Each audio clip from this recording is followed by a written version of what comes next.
El inglés y el español son los idiomas que ocupan mucha importancia en la labor del traductor.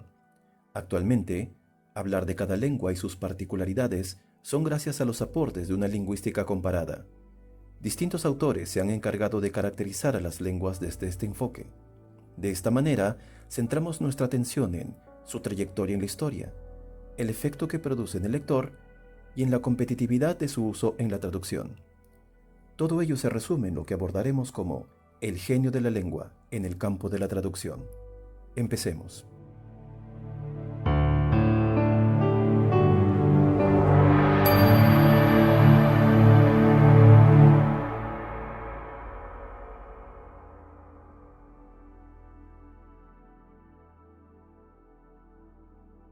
Vázquez Ayora, autor de su obra Introducción a la Traductología, define al genio de la lengua como el conjunto de rasgos que cada lengua posee, es decir, sea cual fueren los idiomas, los rasgos de cada uno de ellos lo hacen únicos y diferentes entre sí.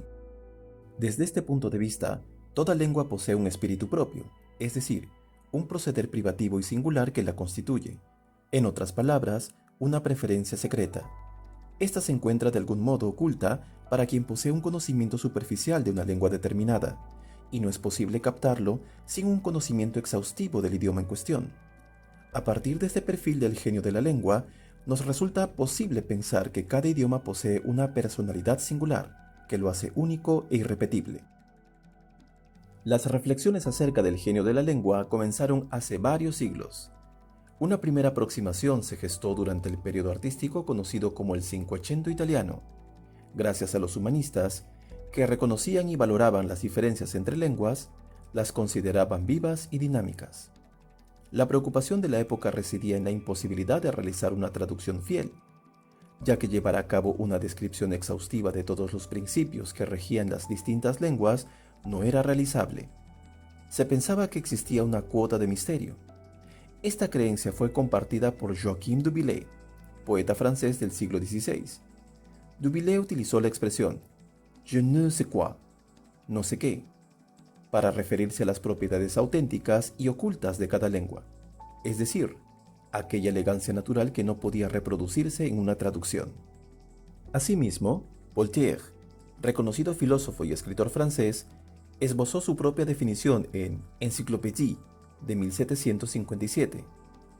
Llamamos genio de la lengua a la aptitud para decir del modo más breve y más armonioso lo que las demás lenguas no pueden expresar con tanto éxito, ya sea en el plano léxico o morfosintáctico.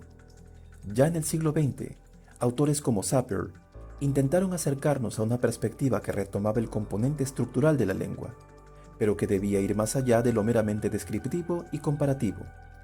Esta especie de plano genio estructural de la lengua es algo mucho más esencial, más dominante, incluso que cualquier otra característica del idioma que podamos mencionar. Y tampoco podemos tener una idea satisfactoria de los aspectos diversos que componen la gramática de una lengua. Es lógico pensar, a partir de dicha reflexión de Sapir, que el genio de la lengua existe, también en el plano de la estilística y de la retórica. Precisamente en el proceder de una comunidad lingüística, acumulado a lo largo de los siglos, da cuenta de la experiencia compartida de los hablantes y de la historia de cada lengua en particular. Por ello, cuando reflexionemos acerca del genio de la lengua en calidad de traductores, debemos reconocer que el contraste radica no solamente en la naturaleza de las palabras, sino en la disposición de ellas que cada lengua presenta para transmitir un efecto determinado. Una vez identificados estos mecanismos, es obligación del traductor realizar su labor sin desatender el genio de su propia lengua. Una traducción que desconozca el espíritu de las lenguas de origen y de llegada será una versión que producirá el efecto de hallarnos en un cuerpo sin alma. A partir del concepto de un espíritu esencial de cada lengua, y a fin de abordar de manera más detallada el inglés y el castellano, tomamos en cuenta el pensamiento de López Guix, quien establece dos lógicas internas diferentes para estos idiomas, relacionadas con los modos en que las dos lenguas segmentan y describen la realidad. Algunos autores como Jean-Paul Vinet y Jean Darbinet señalan que el inglés es una lengua que expresa la realidad de un modo objetivo y descriptivo, mientras que el castellano percibe la realidad de una forma más abstracta y analítica. Respecto del inglés destaca también la concisión y la economía de esta lengua al tener menos palabras que el texto de partida en español, su preferencia por la visión impersonal de la realidad, los aspectos inmediatos de las cosas y los acontecimientos reflejados en el uso frecuente de la voz pasiva, la omisión en el nombramiento directo del agente de la acción, tendencia a lo objetivo, lo simple, lo concreto, al sentido utilitario y práctico, al slang esquemático y a los matices de lo cotidiano, y con detalles de la realidad que no siempre pueden conservarse en el castellano, ya que el castellano es analítico, observa las cosas y los fenómenos por su interior, se desentiende del escenario para elaborar mentalmente su lógica subjetiva, predomina en él la subjetividad que se nota en su mayor intensidad afectiva y demuestra su extrema personalización. Si nos remontamos a los proverbios y refranes más antiguos, podemos ver en ellos una muestra clara de esta diferencia en el modo en que ambas lenguas captan la realidad. A modo de ejemplo, consideramos interesante analizar The early bird catches the worm, en contraposición a su equivalente en castellano, Al que madruga, Dios lo ayuda. Mientras que en el primer caso se enfoca en un punto de la realidad claramente pragmático, en el segundo, la misma idea se expresa desde un aspecto religioso. Adentrándonos en aspectos más específicos como describe López Guix, ambas lenguas responden a un patrón de sujeto, verbo, objeto. Sin embargo, el castellano posee mayor libertad para modificar dicho orden en función del estilo y de la expresividad. Es frecuente encontrar el verbo antepuesto al sujeto, de manera de producir efectos tales como el énfasis, la contradicción o el contraste. Este recurso que atrae la atención hacia un constituyente determinado de la oración podría plantearse como un correlato natural de la focalización que ejerce el inglés mediante la voz pasiva.